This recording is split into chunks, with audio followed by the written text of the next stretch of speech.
দার্জিলিং সফরে এসেছেন মুখ্যমন্ত্রী মমতা বন্দ্যোপাধ্যায়। এরই মাঝে তৃণমূলের ঝান্ডা হাতে নিয়ে পথ অবরোধ করে বিক্ষোভ গজলডোবায়।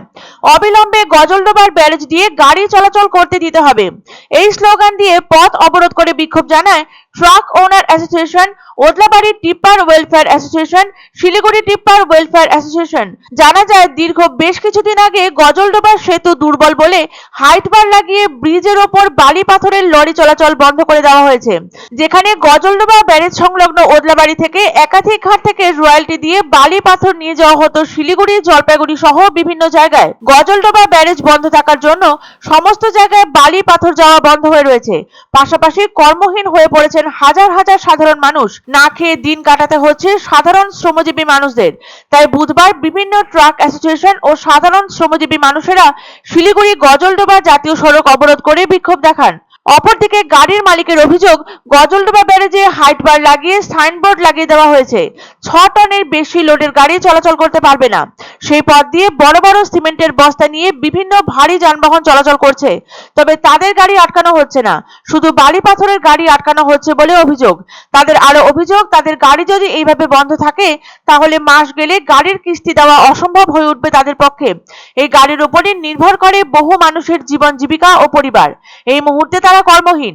এহেন পরিস্থিতিতে তাদের দাবি, অবিলম্বে তাদের গাড়ি চলাচল করতে দেওয়া হোক। সপ্তাহের শুরুতেই পাহাড় সফরে এসেছেন মুখ্যমন্ত্রী মমতা বন্দ্যোপাধ্যায়। বৃহস্পতিবার শিলিগুড়িতে ফিরতে চলেছেন তিনি। কলকাতায় ফিরবেন শুক্রবার। কলকাতায় ফিরেই আরো এক কর্মসূচিতে যোগ দেবেন মুখ্যমন্ত্রী। রোগ পুরনো হলেও হয়নি চিকিৎসা, তাই শেষ পর্যন্ত প্রতিবাদে সরব হলেন তৃণমূল কর্মীরাই।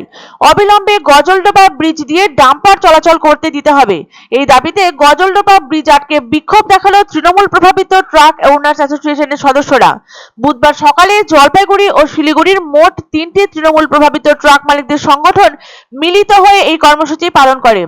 গজলডোবার এই সেতুর অবস্থা যে খারাপ তা মানছে প্রশাসনও। 4 অক্টোবর ব্রিজ দিয়ে 6 টনের বেশি যান চলাচলে নিষেধাজ্ঞা জারি করেছে জেলা প্রশাসন। লাগিয়ে দেওয়া হয়েছে হাইট বার, আর এতে বিপাকে পড়েছেন বালি পাথর ব্যবসার সঙ্গে জড়িত ট্রাক ও ডাম্পার মালিকরা। তাদের অভিযোগ, ঘুরপথে লরি বা ডাম্পার নিয়ে যেতে বেশি সময় লাগছে, এতে ফুরিয়ে যাচ্ছে রয়্যালটিতে দেওয়ার সময়ের মেয়াদ। তারা জানান, মুখ্যমন্ত্রী উত্তরবঙ্গ সফরে রয়েছেন, তাই সমস্যা সমাধানে মুখ্যমন্ত্রীর দৃষ্টি আকর্ষণ করতেই প্রতিবাদে সরব হয়েছেন তারা। যদিও জেলা শাসক শামা পারভিন জানিয়েছেন, ব্রিজ মেরামত সংক্রান্ত প্রজেক্ট রিপোর্ট তৈরি হচ্ছে, দ্রুত কাজ শুরু হবে। মুখ্যমন্ত্রী পর্যন্ত যাক, নবান্ন পর্যন্ত যাক, জেলা শাসক মহাশয়ের কাছে যাক, তারা সবাই বিবেচনা করুক যে আমাদের অবস্থাটাও তারাও দেখুক। পাশাপাশি দ্রুত ব্যবস্থা নিয়ে যদি কিছু করণীয় কাজ থেকে থাকে সেটা সম্পূর্ণ করে আমাদের গাড়ি খুলে দেওয়া হোক।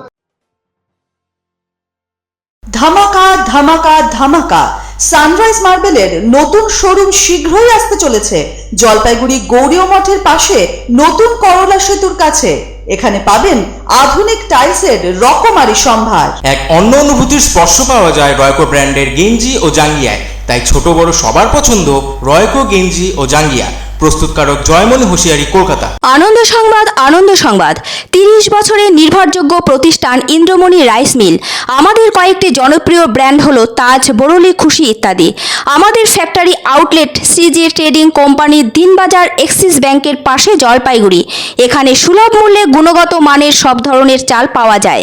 Phone number 9547029475। পছন্দসই সেরা খাবার খেতে হলে সোজা চলে আসুন রুচিসম্মত আধুনিক মানের রেস্টুরেন্ট রাজদরবারে। কেননা এখানেই আপনারা পাবেন ভোজনের রাজকীয় অনুভূতি। শুধু পুজোর সময়ই নয়, সারা বছরই রকমারি খাবার সরবরাহ করাই এই রেস্টুরেন্টের আভিজাত্য। আমাদের ঠিকানা রাজদরবার, রাহুতবাড়ি, বাবুপাড়া, জলপাইগুড়ি।